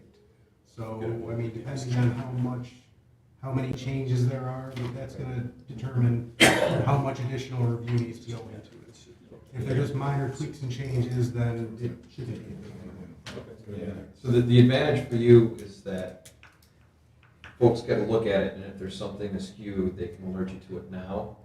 And their later reviews will be quicker, because they've already seen the bulk of it. Okay. The disadvantage is you may pay a bit more because they have to touch it now, and they may have to touch it later to change it. And then the condominium documents approved by township attorney, planner, and engineer, those will be added, we're just finalizing those. So, that was the, we have language limiting storage of hazardous materials, that will be added. Language prohibiting outdoor washing of vehicles, that will be added. So all these notes that you've made, you know, Zach and everybody has kind of agreed to, we're adding those into the site plan. Yeah, I would like to also add that on page 10, item 5, the exterior appearance, I know we talked about that, but I'm gonna go back to that because there's a lot, I mean, it's 18 feet high by 200 feet.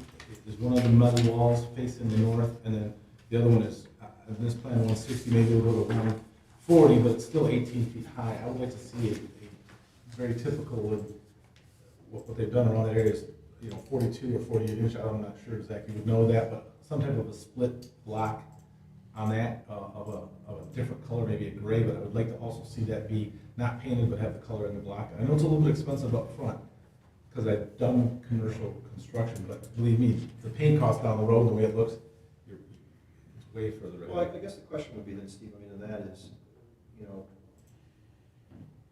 I need to get you guys' direction on what buildings would have that. And, Just- again, is it, yeah. I Just the mean, two facing across the road, to me, because everything else, like the doors that face Old 23, there's enough, like you said, there's enough other colors going on there broken up where you really wouldn't even, just that little area between the doors wouldn't even really be, in my opinion, worthwhile adding it there. It's just those two long walls are just gonna be very,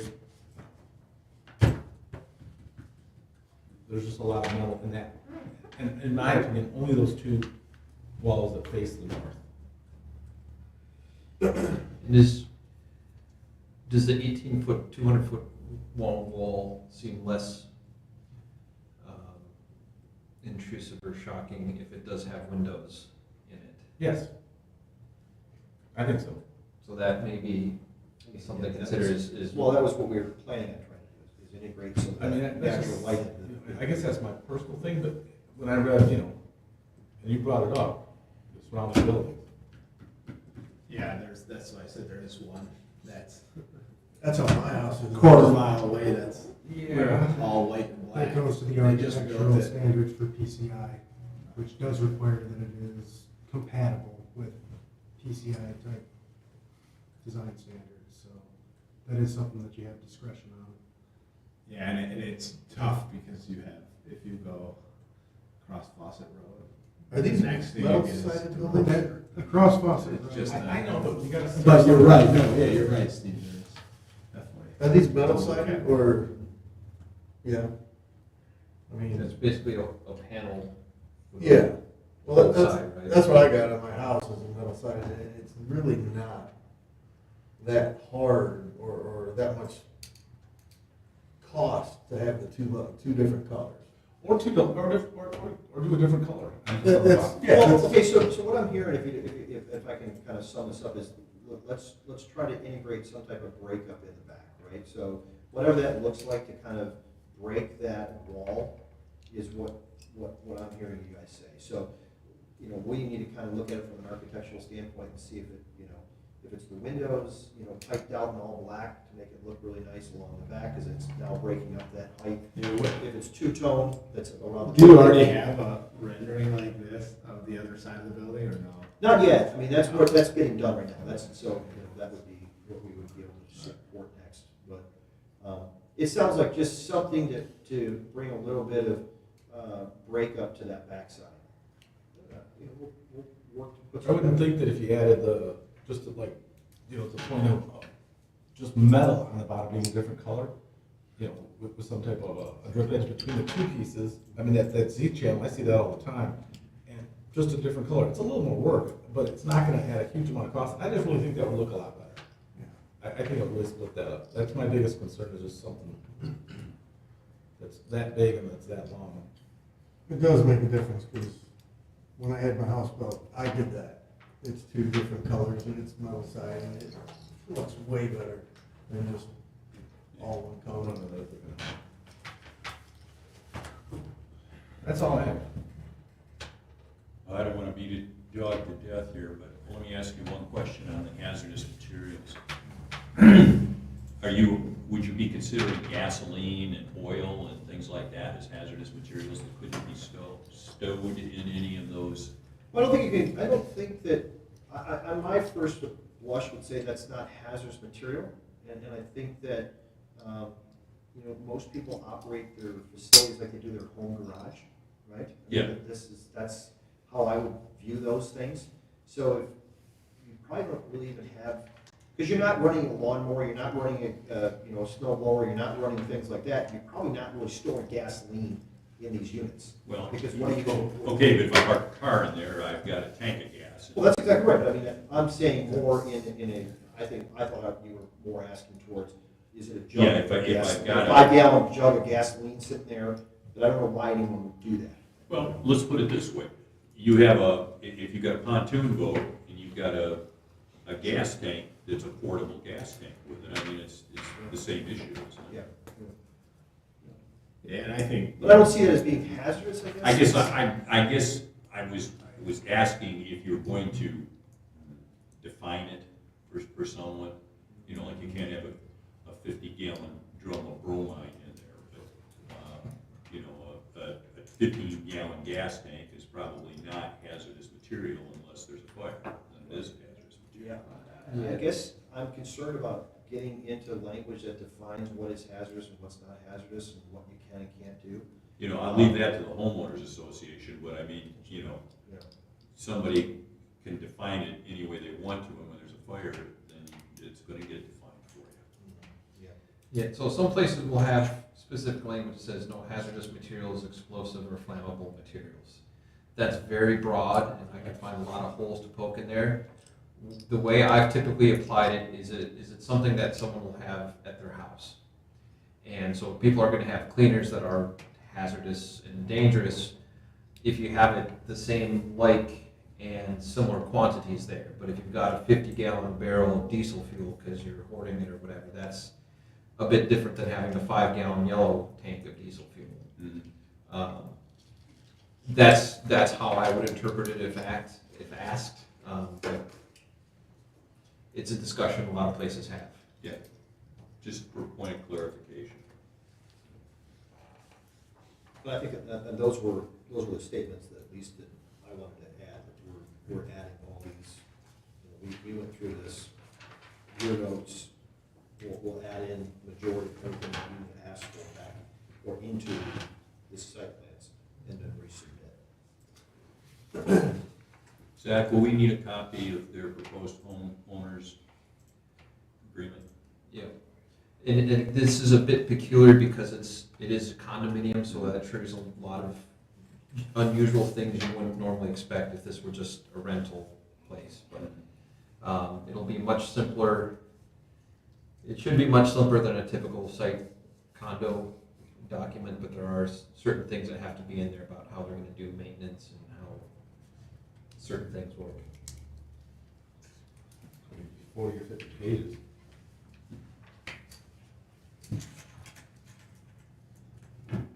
Is there any other questions or direction to that? Are you clear on all those items? It sounds like it from the list you read us, but I just want to make sure. Pretty good, Rich, I think that, I'm sure we'll have, add 95% back in, which you guys, and you'll probably, I won't miss one or two things, but, I made a lot of notes, and we've got a lot of the notes that we just spoke about, that we're going to add back in, so. Yeah, and always want, before we move off, that you're clear on what our requests are, so thank you. Anything else, guys? All right, we'll move on to old business.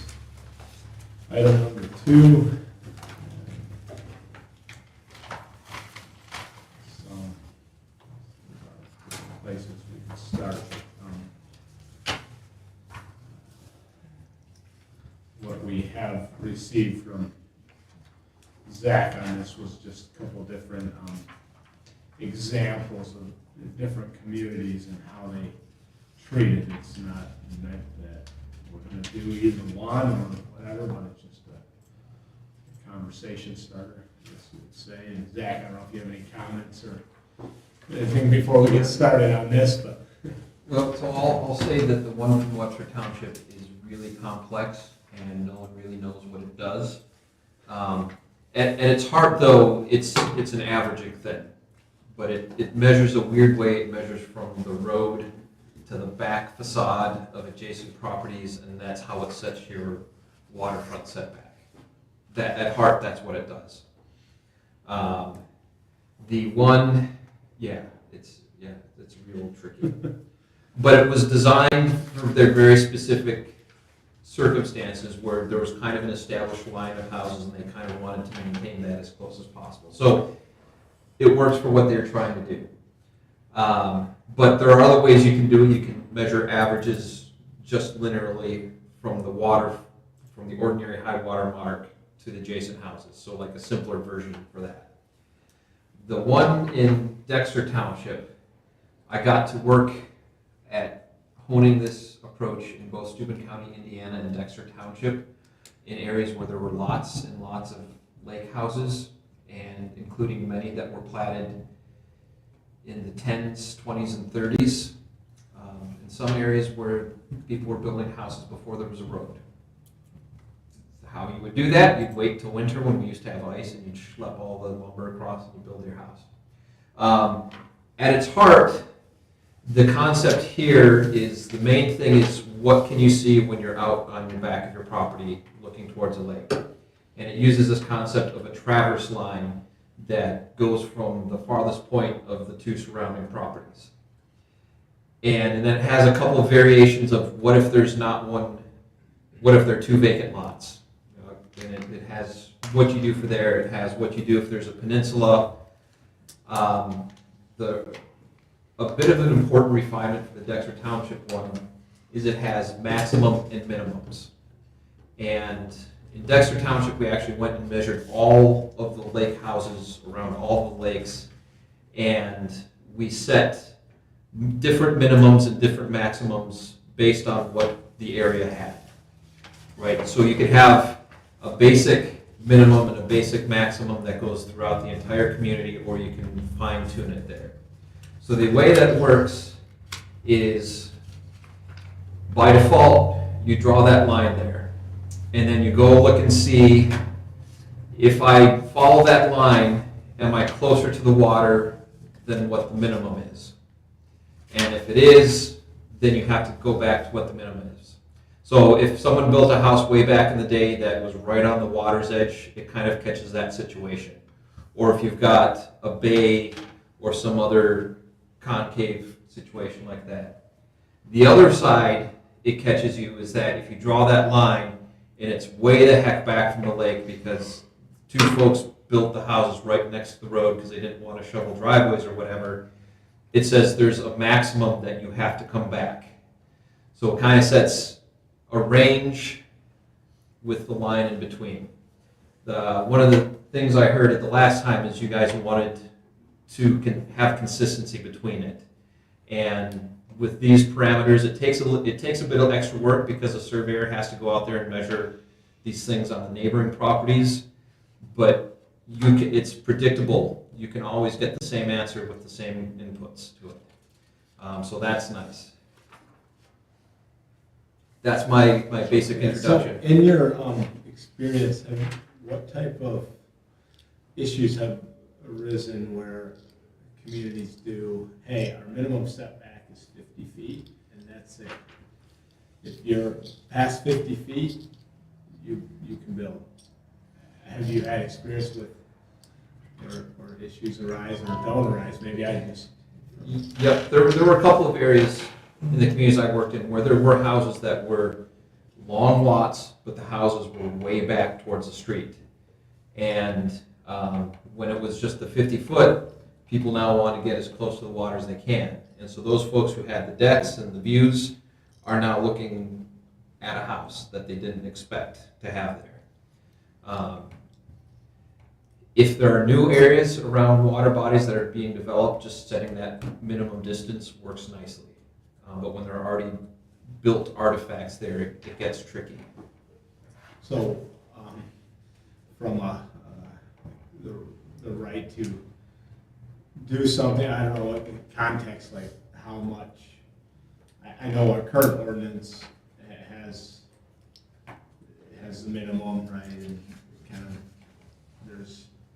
there is direction given. It's been, I think, in place for 15 years or so, Ross, I don't know, and how long it's been in place. It's been a while, and we have the recent one issue with it, but I don't know if we've maybe Ross and Kurt, if you know of other issues besides that one. So the way that we have them written in, there's a lot of room Yeah, for yeah.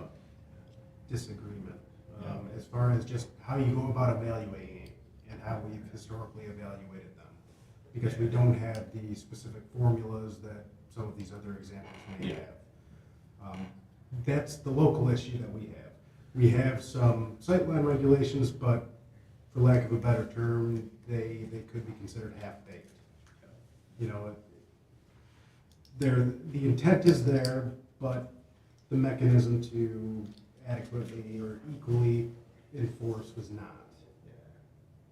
Do we have any Livingston County recommendation or input on them, or? There's a lot of Just lake communities curious. in Livingston County particularly that do not have regulations. They default to district setbacks. I know the best example I think I can think of is Hamburg, having, you know, a significant amount of lakes and residential lakefront properties.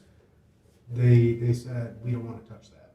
Yeah, I was just curious, like, for like Livingston County Planning Commission, like, if we had them, would this be an option, hey, review our ordinance and Well, give for us some ordinance, they recommendation would. based on our, Yeah. but based on the county, could you say, hey, yeah, Tyrone,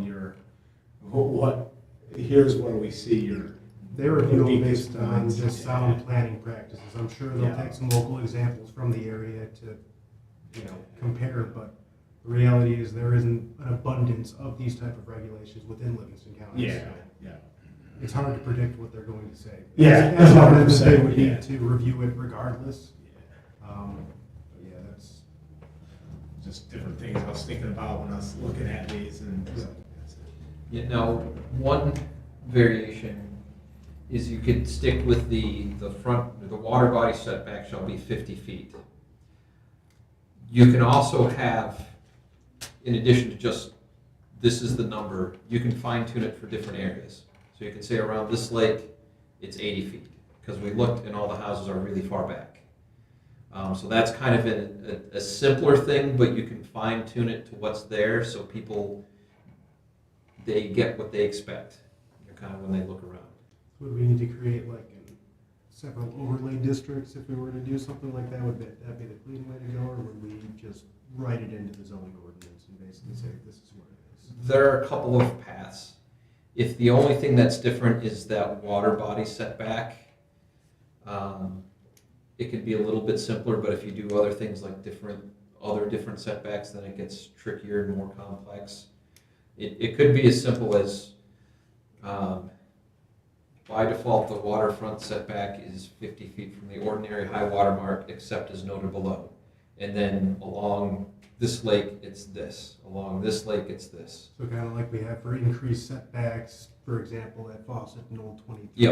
Yep. And White Lake in 23, and just like 3 different intersections. Yeah, that would probably be the simpler way to suss that out. Is it a typical lake road that has, the one side of the lake has really long lots, and then the other side is more normal? I mean, to me, that might be really splitting hairs if you start getting into that. Because I remember driving down one side of that, I don't drive down that way too often, but I remember you couldn't even see the houses from the road. The driveways just saw these long driveways going, and then, you know, the other side is just.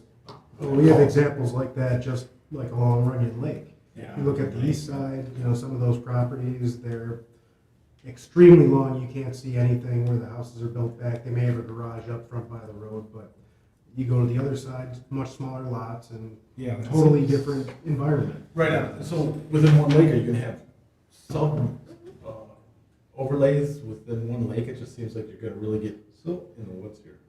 Zach, what, in an ordinance, would it be acceptable to have a picture like this figure? These are very rough. These No, are I know they're very Yeah. rough, but I'm saying like this picture here, this top left one, right? If I'm a homeowner and I'm saying, hey, where can I build my house? And I see that picture, it's very clear to me, right?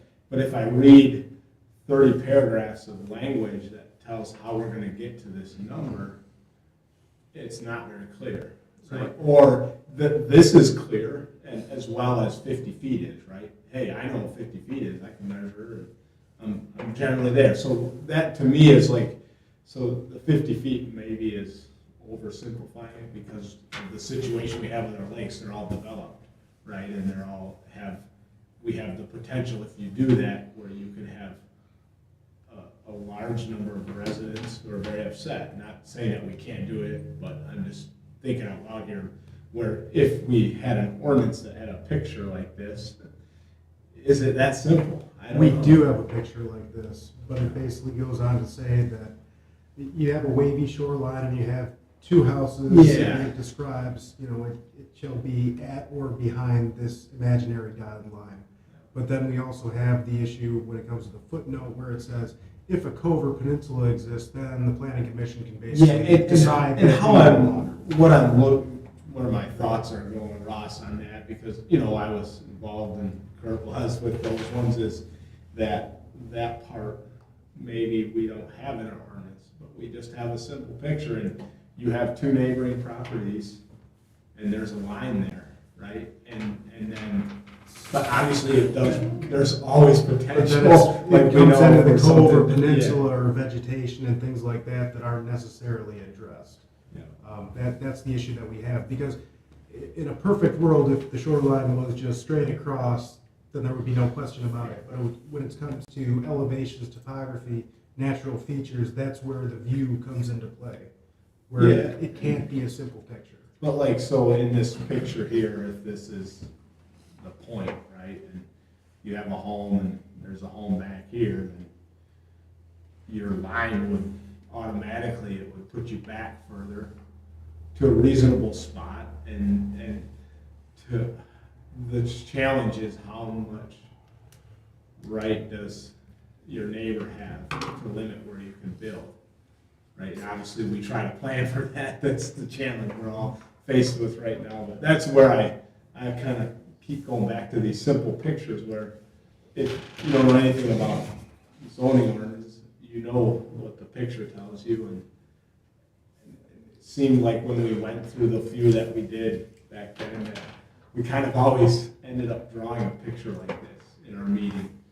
And then And- there's lines of views, but But we It didn't incorporated address- it to the sight lines, but it's how much. elevations and topography. Yeah. I mean, with this overview, yes, you can say theoretically you have X amount of view, but then you take into account all of the additional factors and variables, and that may not be the case.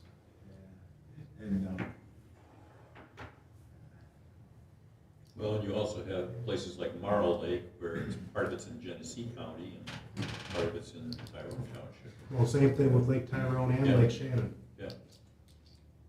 So you actually have to be cognizant that there are other governmental entities that may be dictating what setbacks are on portions of the lake too. No, I think if it's a lake that's governed by an association that has strong architectural control, they could potentially review this type of thing on their own. Yeah. The only one that I know of that does have strict architectural control is Lake Shannon, which is between municipalities, and I know that they have specific standards. I don't know if they specifically include sight lines where you can build. I believe, if I'm not mistaken, they default to township standards for that, but, things like, they can tell you how many trees you can cut down or where you can cut down a tree, and they're considering things like prohibiting, for lack of a better term, spike fences, planting of trees along, a water view and things of that. Lakefront hedgerows. Yeah. so I guess to me, what we should try to do is make something that's easy to read, like if you're gonna build a house. That's the challenge that we ran into last time we tried to talk about it, is It seems like it might be too far if we remove it all, but that's obviously it is the Well, no matter challenge, what- yeah. What you do, you're gonna have somebody pissed off, it seems like. I mean, Yeah, it's, which is a good the community compromise. on the lake, I'm not trying to talk down, but they're a different breed of people. They want their view, they want this, they want that. That's the whole reason you buy that property. Exactly. Yeah. But quite honestly, I think a setback that is non-harmful to the environment is the way to go. And, you know, sorry if your house is up by the road, you know, again, you're gonna limit where somebody can build on their property by that drastic of amount. If it pushes their house 80 more feet off the water, because there's two houses behind you that were there from 1910. I mean, I think you figure out what's, and obviously every lake's gonna be different due to high water lines. Okay, if a house is here, it's not gonna harm the lake, so 50 feet it is. That would just be the simplest way to go. And they can always come in for a variance. Absolutely. For some, if there's extenuating circumstances, so that option is available. What do you mean? Well, let's say for some reason you need, it's 50 and you need 45 because of. Yeah, that would Gotcha. have to come in. But 50 would be getting them pretty close. You know, Yeah. you can't come. You could get it- also determine specific setbacks for particular lakes or areas around Yeah. lakes that are set at that amount, which would simplify it. Is it gonna protect everybody? Probably not. Right. But are these sightline regulations in a perfect world really going to protect anyone anyways? No. Yeah. I think finding, if one lake is your normal, or a safe distance is 50, then it should be 50. You know, and this lake, it might be 30, so hey, you know, it's not as detrimental, the water doesn't come that far back, so you can. be Ross, 30. how much work would it be to do us, have an overview of the lake with setbacks Not a of ton. all the homes? Because I really think that could help us Uh-huh. to do that method where we, per lake, Yep. and then it's a simple thing, and then you know, if you own a home or you're gonna buy a home there, that, hey, I can go up to this close to the water, and it's always a challenge, like, you know, if I had a home on a lake and I wanted to build it somewhere, like, I can't build it because my neighbor doesn't wanna look at it. Well, there's a lot of other variables. You know, so that that's- prevent building closer to the water. absolutely, It could be yeah. the soils, it could be that, you know. No, and there's tons of it, I just think that would help us get started. Yeah. To have those measurements, and then we can, I can give an overview For- of all the different lakes and. That was gonna be one of my things, is there an easier way to figure out what the average is already on a lake and go, well, there you go. That, the average is 48 feet, it's 48 feet. yeah, and then that way, if we have that can move us along with our conversation on it. Yeah, I had an intern do that. Yeah. Otherwise we may end Got a up little in another bit meeting of saying the same thing. Exactly. Rather than I think that's a great idea. Yeah. This is kind of traditionally what it's been, and Yeah, there's some justification for this, not us just pick a number. right, absolutely. And so something you guys have been kind of dancing around is that the perfect zoning ordinance doesn't exist. It's always an attempt to get it better.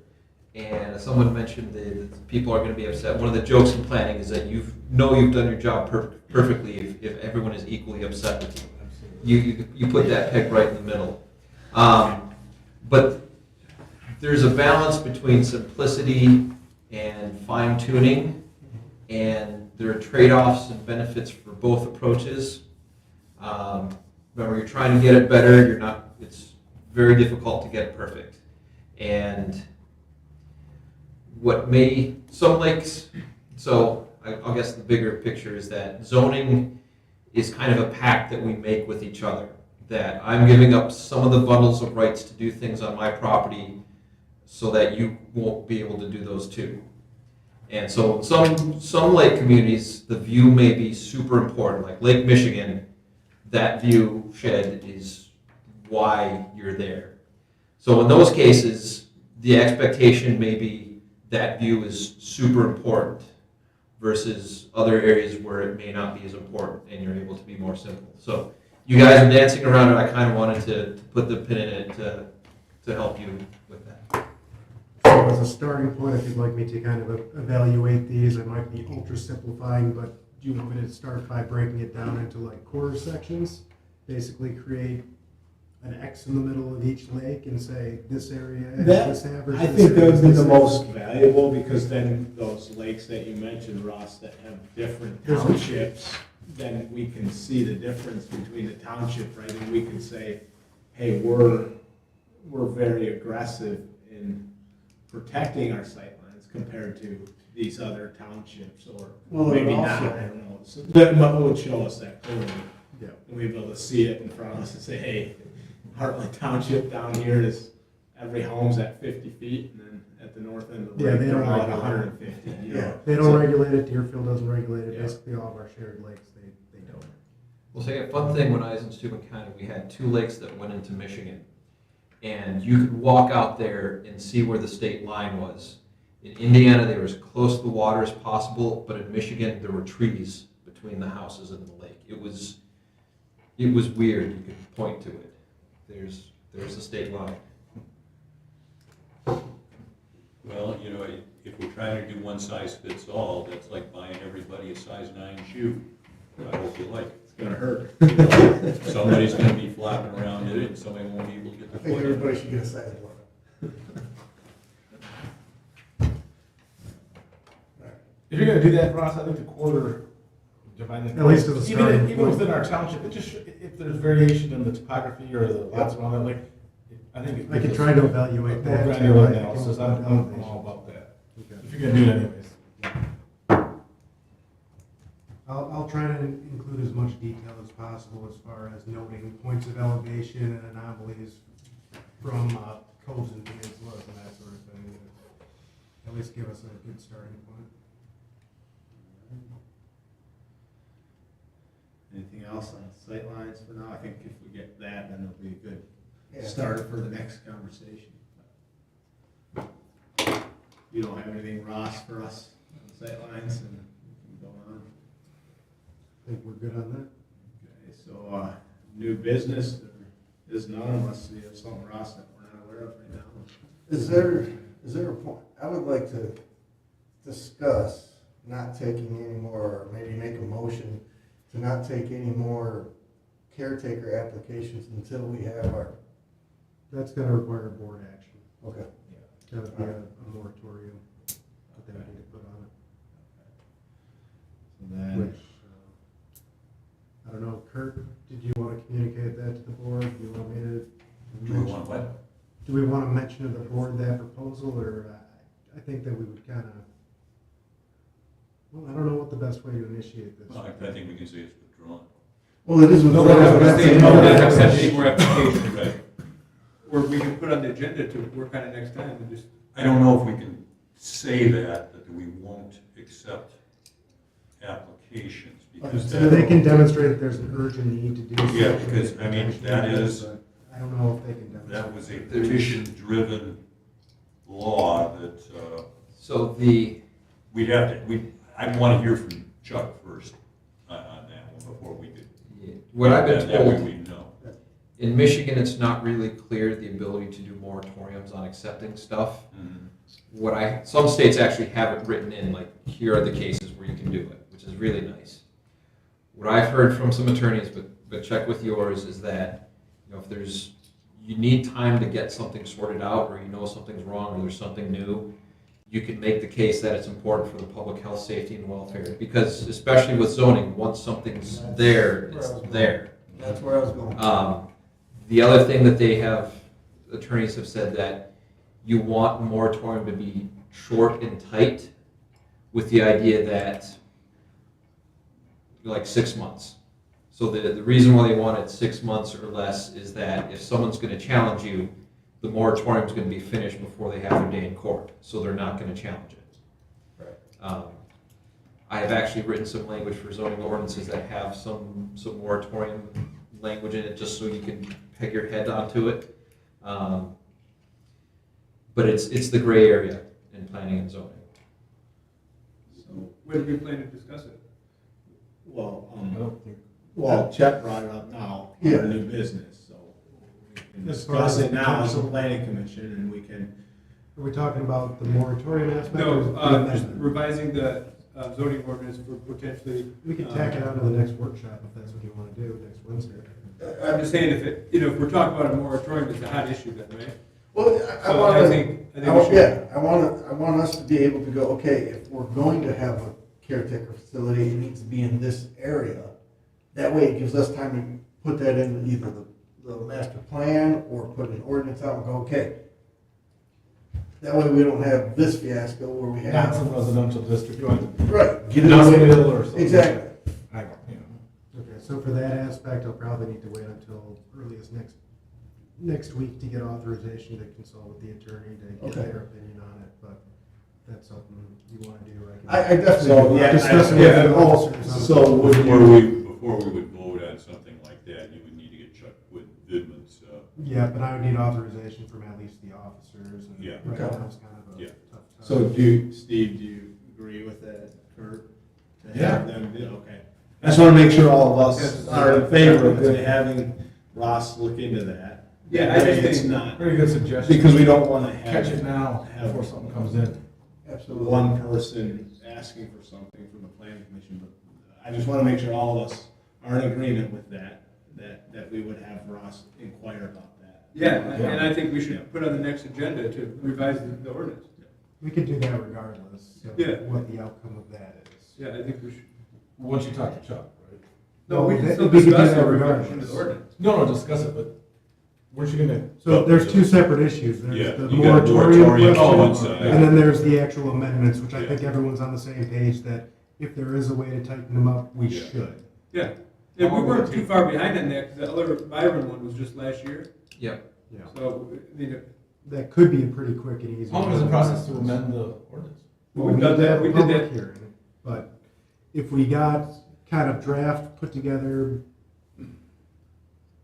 it could be done in as little as 2-3 months. Oh, it's that But we do need to get it over Yeah, to we should. Livingston Yeah. County. Yeah, that public hearing, oh, yeah, I was Yeah. wondering we about did, we that. changed the ordinance for that zoning map issue for, Lake Urban. Lake Urban. In like That was, one that was meeting, pretty quick. that was one meeting. Well, we had the draft language ready following that meeting, which was also the public hearing. Yeah, So we did the initial review and the public hearing in one night. Then I was able to get it over to the county, got that review back, went to the board. but that was to correct a mistake. Correct. Correct. And that was a really simple, easy to do one. Yeah. Yeah, okay. That doesn't really take into account all of the legal challenges surrounding the medical marijuana Agreed. stuff. And we want to think about this, because if we say it needs to be an industrial, then it's just gonna be a bunch of industrial development. No, I understand that, but I'd rather it be in an industrial area than Agreed. in I agree a with that. residential area. I guess we need to decide how much we can restrict it based on the court cases. Yeah, and everything absolutely. That's out there. Well, maybe an item for the, We can start at the next workshop if that's what you want to do. Right now, I think all that we have is master plan, so we can have those two. all right, so, thanks, Jet, so that was our new business, any other new business? Or move to call the public? No? Hey, we'll go to call to the public. Anyone want to make a comment at this time? Okay. You can come forward if you could, state your name, please. When I get here, hold myself Thank up. you. Yeah, no, I'm just speaking to everybody, but yeah. CJ Callahan, Fawcett Road. Now, am I too late to speak on the condominium deal? No, But- no. Okay, because I was out of it for a couple months in the hospital. So, you know, I go by there every day, but, you know, I saw the signs for sale and then they were down and then it was a different guy had the sign up for sale. And then I'd hear through the grapevine because my cousin farms it now and I used to farm it after Mr. Kirschman died.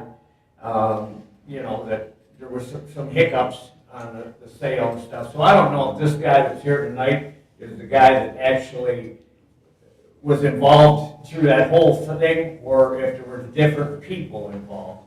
But I don't understand the concept of this condominium, what that really means. Could I get a quick, short explanation of that?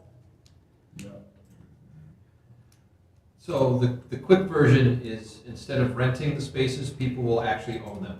I understand that part, but why is it called a condominium? Just because you own it? I mean, this thing looks taller, is that part of it? It's because it uses the Condominium Act at the state for how the property is owned. It's just, So what is the zoning? PCI, Pardon me? planned commercial industrial. Okay, and is that what that area is supposed to be? Yes, based on the master plan and when the property was rezoned in 2018. Oh, okay, all right. So as far as, why can't they go on to Old 23 as opposed to Fawcett Road? Because, I mean, there's a lot of traffic already.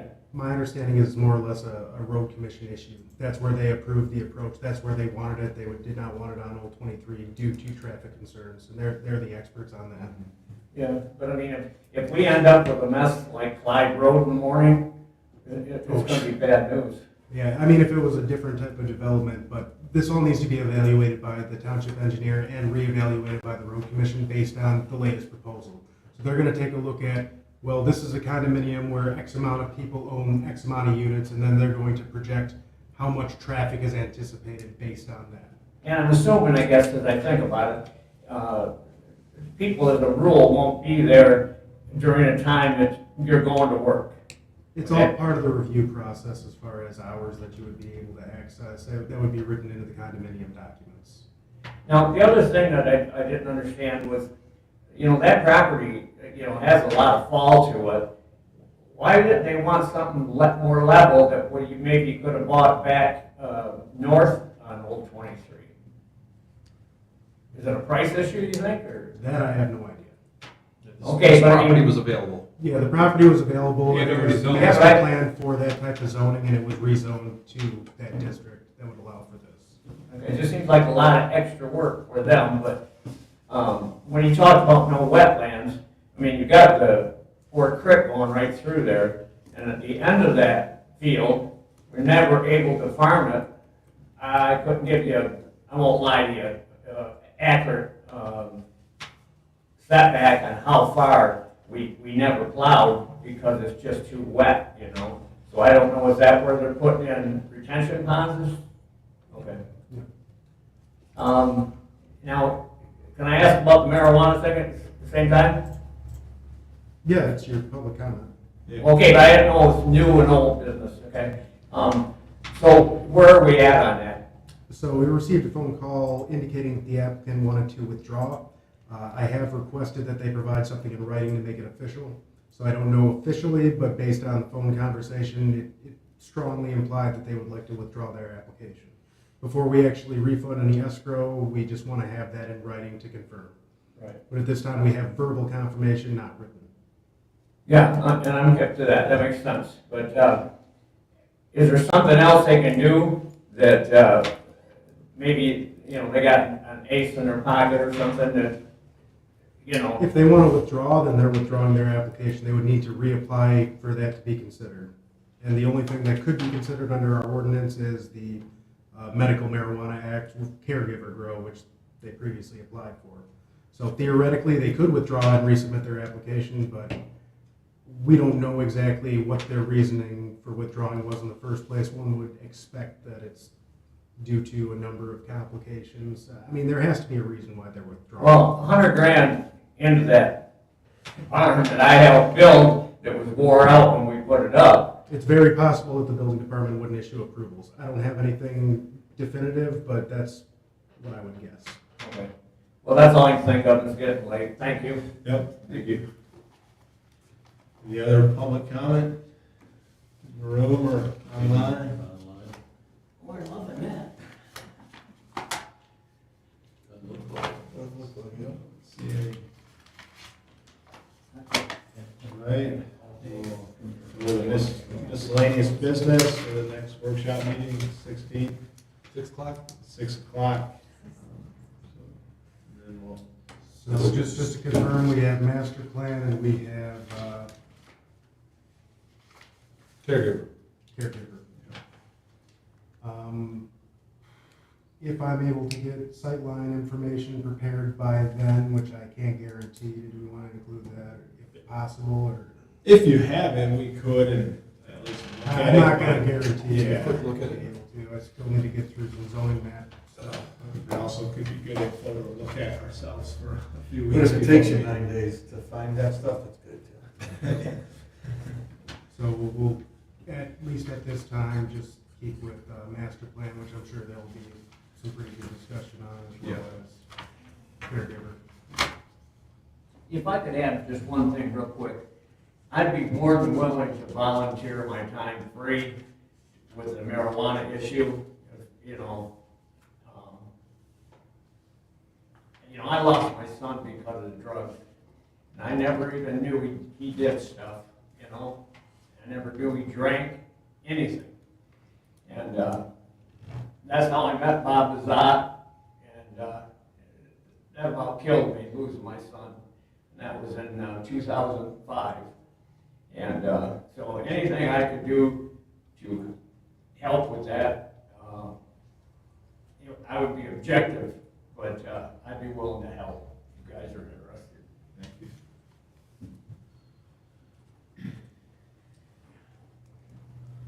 Anything else? Miscellaneous? All right. Move to adjournment? So move. All right. Meeting's adjourned.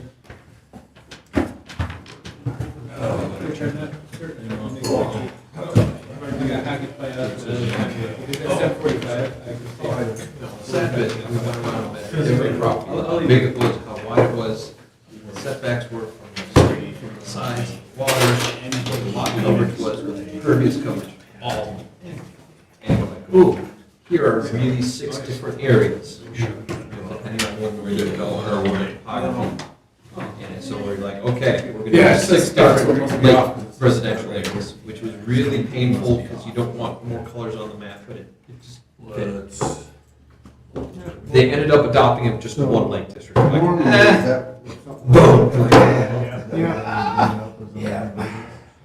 Yeah, absolutely. Yeah. Was that? Well, like the caregiver. Well, we'll look into it. I mean, there's just so many different variables. But consider something. Yeah. Any one of us can. I think if you start to measure, you'll see patterns. You probably could close your eyes It would help with and like guess something. red line and say, here's Yeah, what. I'm just like, It's gonna draft ordinance, that's how it's all going. natural spring Well, fed. last meeting, Not the work session. Just make it a nightmare. Do you have any fen areas about it. where you walk out on the ground to He squish said, it? we're gonna hold off. We're not saying we're not taking any applications. We're gonna hold off until we figure it out and get it, something in writing so we can go, okay, well, it needs to know what to do. And that moratorium thing, who is it? I think it's